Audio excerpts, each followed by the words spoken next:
अफ़ीम है, गांजा है, तम्बाकू है, बल्कि ये अहम 6-7 जड़ी बूटियाँ हैं जो आदमी के फ़ायदे के लिए बरती गई। मगर किसी चीज़ का जब हम दुरुपयोग करते हैं, ज़्यादा उसे इस्तेमाल करते हैं, फिर वो दवाई की जगह नशे में चली जाती है, फिर वो चीज़ बदनाम हो जाती है। अफ़ीम जो है इंसान के सेंट्रल नर्वस सिस्टम पे और ब्रेन पे, वो तंतु प्रणाली पे अफेक्ट करती है, उसकी सेंसेशन को थोड़ा स्मूथ करती है। नमस्कार, D5 चैनल हिंदी देख रहे दर्शकों का मैं वंदना स्वागत करती हूँ। आज एक बार हम फिर से आए हैं फन विले डॉक्टर जोगिंदर टाइगर के पास में। डॉक्टर साहब, आपका बहुत बहुत स्वागत है हमारे इस प्रोग्राम में। थैंक यू वेरी मच जी, थैंक यू वेरी। आज हम बात करेंगे अफ़ीम की। अफ़ीम कई सारी दवाइयों में डाली जाती है, बुज़ुर्ग लोग इसका सेवन वैसे भी करते हैं तो वो स्वस्थ भी रहते हैं। तो आप हमें ये बताइए कि अफ़ीम के क्या फ़ायदे हैं, क्या नुकसान हैं? बेसिकली हमें पहले तो अफ़ीम के बारे में जानना होगा कि अफ़ीम क्या होती है। अफ़ीम को पोस्ट भी कहते हैं, मगर बेसिकली अफ़ीम का एक ये प्लांट होता है, एक छोटा बूटा होता है, उसके ऊपर एक बल्ब लगता है। बल्ब से जो मिल्क निकलता है, जिसको अफ़ीम टीयर भी बोलते हैं, उससे वो अफ़ीम का दूध इकट्ठा होता है, उससे अफ़ीम बनती है। ठीक है। अफ़ीम का एक बहुत पुराना इतिहास है, आज की बात नहीं है। हमारे बेनिफिट की बात तो पहले हम फिर करेंगे, पहले अफ़ीम के बारे में थोड़ी जान पहचान कर लेनी चाहिए। हमारे वैसे भी जो मेडिसिनल सिस्टम है, सबसे पहले फाइटो मेडिसिन सिस्टम का मतलब ये होता है कि जो सबसे पहले अपने आप को सीधे रूप में कोई चीज़ हम खाते हैं, जैसे घर में चाय पीते हैं, कोई हल्का फुल्का सिर दर्द हो, पेट खराब हो, कोई अजवाइन लेता है, साथ में नमक ले लेता है, गैस बनती हो कोई ऐसे हिंग ले लेता है, ऐसे इसको जो हमारे पास सीधे रूप में उपलब्ध होती है। जो जड़ियों बूटियों का जब संसार है, सबसे पहले आदमी ने उसी से अपना ट्रीटमेंट शुरू किया। सबसे पहले मुड कदीम जब हम बात करते हैं तो सबसे पहले जो इसको हम धूप ग्रास बोलते हैं, ये सबसे पहली जड़ी बूटी है जो हमारे चिकित्सा प्रणाली में यूज़ की गई। उसके बाद अफ़ीम है, गांजा है, तम्बाकू है, बल्कि ये अहम 6-7 जड़ी बूटियाँ हैं जो आदमी के फ़ायदे के लिए बरती गई। तो अफ़ीम की जो बात करती है, जैसे गांजा है, गांजा भी एक बहुत अच्छी दवाई का रूप का काम करता है, तम्बाकू भी दवाई का काम करता है, धूप ग्रास भी दवाई का काम करता है, अफ़ीम भी ऐसी दवाई का काम करती है। मगर किसी चीज़ का जब हम दुरुपयोग करते हैं, ज़्यादा उसे इस्तेमाल करते हैं, फिर वो दवाई की जगह नशे में चली जाती है, फिर वो चीज़ बदनाम हो जाती है। इसलिए अफ़ीम नशे के रूप में कुछ समाज में बदनाम भी हुई। वैसे अफ़ीम का दवाइयों में ही सबसे ज़्यादा प्रयोग किया जाता था। सबसे पहले जब किसी को चोट आती थी, किसी को नींद नहीं आती थी, किसी की वृत्ति जो एकाग्र नहीं होती थी, किसी को रेस्ट आराम देना होता था, क्योंकि उस अफ़ीम का प्रयोग किया जाता था। अफ़ीम जो है इंसान के सेंट्रल नर्वस सिस्टम पे और ब्रेन पे, वो तंतु प्रणाली पे अफेक्ट करती है, उसकी सेंसेशन को थोड़ा स्मूथ करती है, जिसकी वजह से अगर ज़्यादा अफ़ीम खा लें तो अगर कोई चोट लगती थी किसी को, जिसको कट-वट लड़ाई झगड़े होते थे, जैसे बार होती थी आपस में, लड़ाइयाँ होती थी राजे महाराजों की, उसमें भी जब घाव हो जाते थे, चोट आ जाती थी, अफ़ीम को दिया जाता था। अफ़ीम को देने से क्या होता था, वो पेन रुक जाती थी। जैसे उसके बाद फिर मॉर्फिन बनी, कोडोप्राइन गोली बनी, ऐसे कितनी दवाइयाँ अफ़ीम से। अब लगभग मेडिसिनल सिस्टम में जितनी पेन किलर बढ़िया किस्म की है या एनेस्थीसिया टाइप जितनी भी है, सब वो अफ़ीम से ही बनती है। पहले अफ़ीम को सीधे क्रूड रूप में देते थे, जहाँ वैद्य हकीम लोग उसका एक्सट्रैक्ट निकाल कर उसके रूप में देते थे। उसको अफ़ीम को दवाइयों के रूप में पहले यूज़ करते रहे हैं लोग। उसको थोड़ी बहुत ही हमारी रोज़ाना जीवन में, जैसे चाय कॉफ़ी पीते थे, कुछ लोग जब कमज़ोरी में आ जाते थे, बुजुर्गी में आ जाते थे, उसको बहुत ही जैसे मसर का दाना होता है, इस रूप में उसको वो डेली जो चाय कॉफ़ी लेते हैं उस रूटीन में अफ़ीम को भी लेते थे, जैसे चाय कॉफ़ी को लेते हैं। उससे उनका नर्वस सिस्टम, बॉडी, पेन, तकलीफ़ वगैरह ठीक रहती थी। अभी आपने बताया कि चाय कॉफ़ी के अंदर लेते थे अफ़ीम साथ में, तो इसका नशा मतलब कितना होता था? क्या डेली के उसमें उनका होता था या कभी-कभी लिया जाता था नहीं, इसको? जब ज़रूरत के लिए लिया जाता था। ये इसका बहुत लंबा चौड़ा इतिहास है, आज की बात नहीं है। ये मुल्क कदीमों से टेस्ट की गई चीज़ है।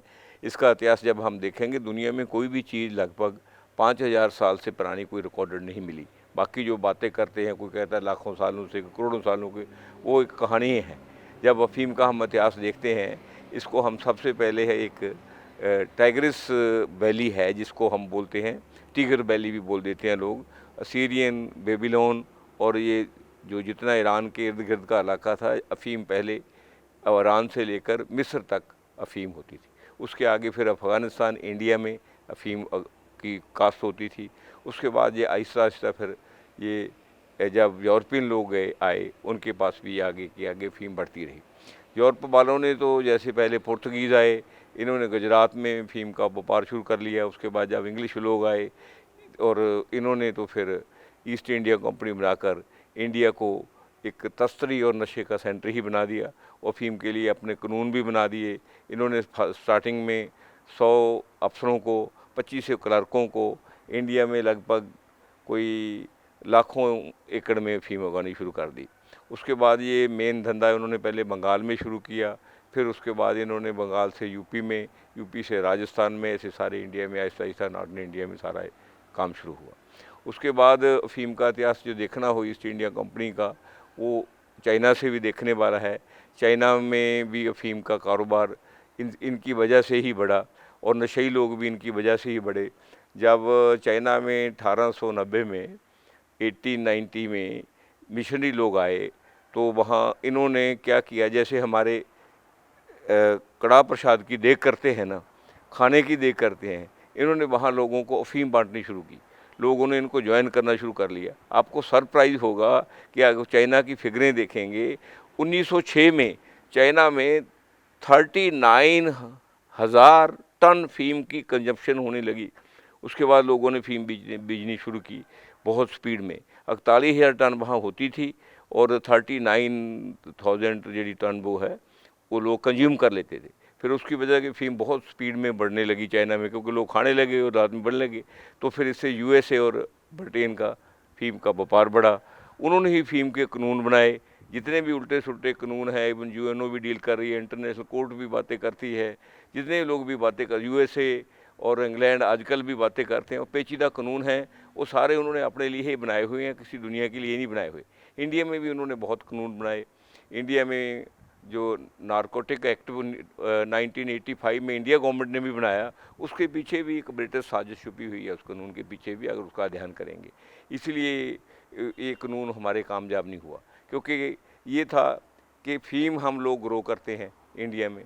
इंडिया की जितनी फ़ीम है, पहले तो 85% यूके को चली जाती थी, अब 69% यूके को चली जाती है। आपको सरप्राइज़ होगा कि यूके में एक तो फोर्ड एक एरिया है, दूसरा और एरिया है, वहाँ किसानों को फ़ीम उगाने की खुल है।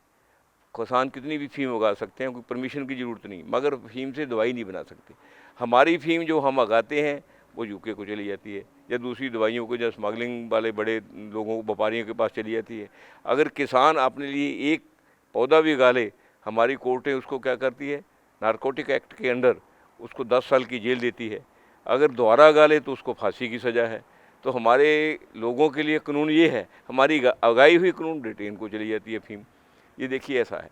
ब्रिटेन ने तो यहाँ तक करा, जब रशिया की फ़ौजें 1989 में अफ़गानिस्तान से निकली, फिर यूएसए और ब्रिटेन वहाँ एंटर हुए, वो टीवी तो भी तो दिखाते रहे कि हम यहाँ की फ़ीम की खेती को तो बर्बाद कर रहे हैं, तस्करी को रोक रहे हैं, मगर वर्चुअली जो फिगर्स देखी गई वहाँ 35 टाइम्स फ़ीम ज़्यादा होगी। आजकल अफ़गानिस्तान दुनिया का सबसे ज़्यादा फ़ीम ग्रो करने वाला कंट्री है। वो सारी फ़ीम स्मगलिंग होकर ज़्यादा यूके को, यूएसए को और यूरोपियन कंट्री को ही जाती है। थोड़ी बहुत ईरान को भी चली जाती है, टर्की को भी चली जाती है, मगर ज़्यादा वहीं जाती है। इसलिए फ़ीम का जब बात करते हैं हम, ज़्यादा फ़ीम की बात करते हैं, ज़्यादा फ़ीम का काम यूएसए और इंग्लैंड ही वर्ल्ड में करते हैं। वहाँ से ही नशे बंद कराते हैं गोलियों के रूप में। फ़ीम का इतिहास ऐसे चल रहा है। मतलब कहने का ये है कि अफ़ीम हमारे यहाँ उगाई जाती है और जाती सारी बाहर है, और फिर वहीं से वापस हम दवाइयों के रूप में ज़्यादा दाम दे करके ख़रीदते हैं सारी चीज़ें। हाँ, वो हम व्यापार का केंद्र सेंटर है ना। हमारे मुल्क को अंग्रेज़ों ने और यूके ने और यूएसए ने मंडी बनाया हुआ है। हम लोग मार्केट हैं, हम लोग और कुछ नहीं है। जैसे मेरे को एक टीचर ने पूछा कि अजीज़ ये बताओ गांव और शहरों में क्या फ़र्क है। मैं जो पढ़ा था वो बताने लगा, कहता नहीं, गांव वो जगह है जहां चीज़ें पैदा की जाती है, शहर वो जगह है जहां पैदा की हुई चीज़ें बेची जाती है। गांव वो जगह है वहाँ जो पैदा की हुई चीज़ें जहाँ बेची जाती है, उनसे बची हुई चीज़ें दोबारा मुड़ वापस आकर जहाँ बेची जाती है वो गांव है। तो हमारा तो हाल ये है कि हमारा हाल, जो हमारी आज़ादी जो हमें मिली वो ऐसी मिली कि चीज़ें हम पैदा करते हैं, उनको ताज़ी चीज़ें बोले जाते हैं, बची हुई चीज़ें हमारे पास आती हैं, वो भी ज़्यादा मूल दाम में। अफीम कब और कितनी मात्रा में लेना नुकसानदेह नहीं होता है? अफ़ीम को देखो वैसे तो लेना ही नहीं चाहिए। अगर ज़रूरत है किसी को पेन होती है, नींद नहीं आती, किसी का कोई सिस्टम ख़राब है, उसको अफ़ीम ले लेनी चाहिए, कोई बात नहीं है। मगर उसको बहुत ही थोड़े रूप में मेडिसिन के रूप में ही लेनी चाहिए, क्योंकि जो कोडोप्रीन लेते हैं, मॉर्फिन लेते हैं, सारी दवाइयाँ अफ़ीम ही है ये। अगर सीधे रूप में ले लेंगे वो हर्ज है और कोई ज़्यादा फ़र्क नहीं है। क्योंकि रौला इसलिए डाला जा रहा है, हमारे जो एजुकेटेड लोग भी हैं वो यूनेस्को का सिलेबस पढ़ते हैं। यूनेस्को को यूएनओ डील करती है। यूएनओ अमेरिका, इंग्लैंड और फ्रांस और रशिया, ये 4-5 कंट्री की एजेंसी है, बाकी तो उसके मेंबर हैं सारे। तो उसी ढंग से जो पॉलिसीज़ बनती है, उसी ढंग से हमारे पास उसका इम्प्रेशन होता है, उसी ढंग से हमारी पढ़ाई होती है। लोग जब अफ़ीम की बात करेंगे कहेंगे नशे की बात करते हैं। अरे भाई, हम जब नशा मॉर्फिन ले रहे हैं लोगों के लिए, कोडीन ले रहे हैं, कोडोप्राइन ले रहे हैं, ये सारी क्या है? ये अफ़ीम ही है। सिर्फ ये क्या है कि हमें ये फ़र्क है, वो कहता है ये तेरे पिताजी बैठे हैं, वो कहते तेरे फादर बैठे हैं। हम फादर कहना अच्छा समझते हैं, पिताजी कहना अच्छा नहीं समझते। वो कहते तेरा बापू बैठा है, आजकल लोग कहते हैं ये मेरा डैड है, डैड कहना ज़्यादा पसंद करते हैं। इसलिए दवाइयों का नाम लेकर वो सोचते हैं हम दवाइयाँ खा रहे हैं, अफ़ीम नहीं खा रहे। तो जब अफ़ीम की बात करता है कोई आदमी कि अफ़ीम सीधे रूप में, क्योंकि सीधे रूप में सस्ती पड़ती है, दवाइयाँ कॉस्टली पड़ती है, तो जब वो बात करता है वो कहता है ये तो नशे की अगवानी कर रहे हैं। वो क्या किया जाए, उनकी सोच को कैसे चेंज किया जाए कि दवाइयाँ जो है वो कॉस्टली है, अफ़ीम से ही बनती है। अफीम किन किन बीमारियों में फ़ायदा करती है? अफ़ीम हमारे सेंट्रल नर्वस सिस्टम पे को फ़ायदा करती है, ब्रेन को फ़ायदा करती है। अफ़ीम हमारे जॉइंट पेन को फ़ायदा करती है, शुगर नहीं होने देती, बीपी नहीं बढ़ने देती। मगर ज़्यादा अफ़ीम खाने से हमारा रंग काला हो जाता है और कई चीज़ें ख़राब हो जाती है। नर्वस सिस्टम भी ज़्यादा अफ़ीम खाने से ख़राब हो जाता है। अफ़ीम थोड़ी खानी चाहिए, वो ज़रूरत के लिए, वो भी बहुत ज़रूरत के लिए, बहुत थोड़ी मात्रा में, ज़्यादा से ज़्यादा मूँग के दाने जितनी, वो फ्रेश अफ़ीम, उससे ज़्यादा अफ़ीम नहीं खानी चाहिए और बिना ज़रूरत के नहीं खानी चाहिए।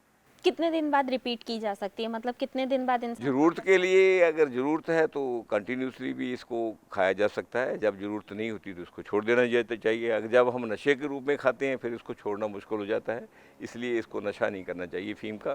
फ़ीम को ज़रूरत के लिए, जैसे हम दवाइयाँ लेते हैं मेडिसिन के रूप में, ऐसे ही लेना। अगर किसी को अफीम का नशा हो जाए तो क्या उसको छुड़वाया जा सकता है? हाँ, उसको छुड़वाया जा सकता है। उसको छुड़वाने के लिए बहुत दवाइयाँ हैं। एक किनकेलेने एक प्लांट है, वो उस प्लांट्स का एंटीडोट है, उसको दे देते हैं। हमारे पास जड़ी बूटियों के प्लांट्स हैं, काफ़ी लोगों ने मेरे पास आकर फ़ीम छोड़ी भी है।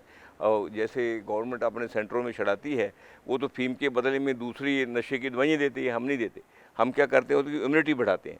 क्योंकि फ़ीम से क्या होता है, देखिए फ़ीम, जैसे हम चाय पीते हैं, कॉफ़ी पीते हैं, चाय में क्या है, कैफ़ीन है, ठीक है, वो थोड़ी देर के लिए होता है, उसको चाय को छोड़ा जा सकता है।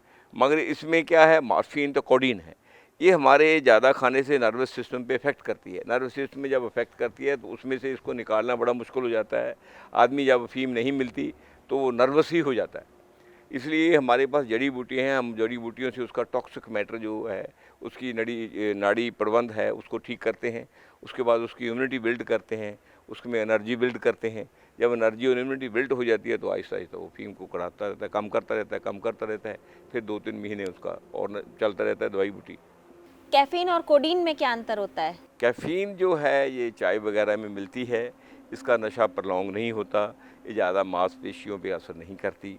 जो कोडीन है ये अफ़ीम से बनती है, क्योंकि कोडीन का तो हमें 400-500 साल पहले ही पता चला, ये मांसपेशियों पे असर करती है और इसका नशा प्रलॉन्ग होता है। अगर कोडीन को लेने की आदत पड़ जाए हमें नशे के रूप में, तो ये आदमी आदी हो जाता है, इसको छोड़ना मुश्किल हो जाता है। कैफ़ीन को आसानी से छोड़ा जा सकता है। अफीम का प्रयोग दवाइयों में बहुत ज़्यादा किया जाता है, लेकिन फिर भी अफीम बदनाम है, क्यों? बात ऐसा है, जितनी अफ़ीम होती है उसका 11% जितनी इंटरनेशनल फिगर्स है, इवन यूएसए और यूके की फिगर्स है, 11% दवाइयों में प्रयोग होता है। उसका 89% स्मगलिंग होकर इधर उधर नशे के रूप में जाती है। वो स्मगलिंग का मेन रीज़न ही यूरोप, यूएसए, यूके की पुराना एक नेटवर्क बना हुआ है, तुर्की से होकर, ईरान से होकर। वो क्या करते हैं, उनको इनकाउंटर करने के लिए पहले ही दवाइयों की बात करते हैं, अफीम की स्मगलिंग को रोक लेते हैं। इसलिए अफीम को रोका नहीं जा सकता। अफीम अगर ज़्यादा खा ली जाए तो क्या होता है?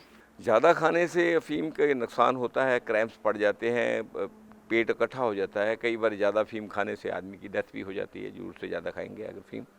मगर अफीम के बारे में एक बहुत खूबसूरत बात है, अगर अफीम को ओपन कर दिया जाए तो ये जो सिंथेटिक ड्रग्स हैं ये समाज में ख़त्म हो जाएगी और मेडिसिनल माफिया की मोनोपोली भी टूट जाएगी। और दूसरा, अफीम में जो प्रॉफिट है वो जैसे हम करते हैं कि फसलें जैसे पैडी न बीजो, वीट न बीजो, बीट और पैडी से ज़्यादा बहुत ज़्यादा इनकम वाली फसल है ये। अगर किसानों को खुली कर दी जाए, एक तो किसान सिंथेटिक ड्रग्स नहीं खाएंगे और खुली होने की वजह से हर एक आदमी इसका नशा नहीं करेगा ज़्यादा। अगर किसी को अफीम का नशा ज़्यादा हो जाए तो उस वक्त क्या करना चाहिए? उस वक्त उसको नशे के लिए उसको एंटीडोट देनी चाहिए। एंटीडोट के साथ उसको पानी ज़्यादा देना चाहिए, उसको दूध पिलाना चाहिए, जिनकी वजह से अफीम का असर कम हो जाता है। ये किन किन बीमारियों में कितना असर करती है?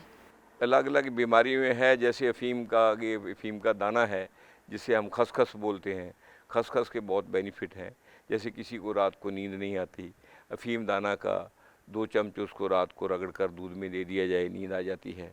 किसी को बेन्स में उसकी पेन होती हो, उस पेन के लिए अगर वो अफीम दाना को 2-2 चम्मच रोज़ रगड़ कर दे दिया जाए, वो पेन भी ख़त्म हो जाती है। अगर वेन के इंटरनल इंजरी जो जख्म है वो भी क्योर हो जाते हैं।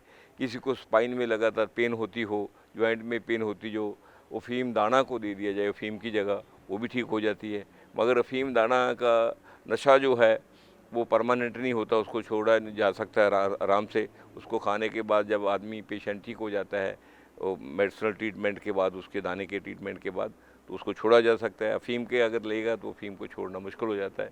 इसलिए ज़्यादा अफीम दाने का ही प्रयोग करना चाहिए अफीम की जगह। मतलब कि अफीम की जगह खसखस को खाना ज़्यादा बेहतर रहेगा? कहाँ, बहुत ही बेहतर रहेगा।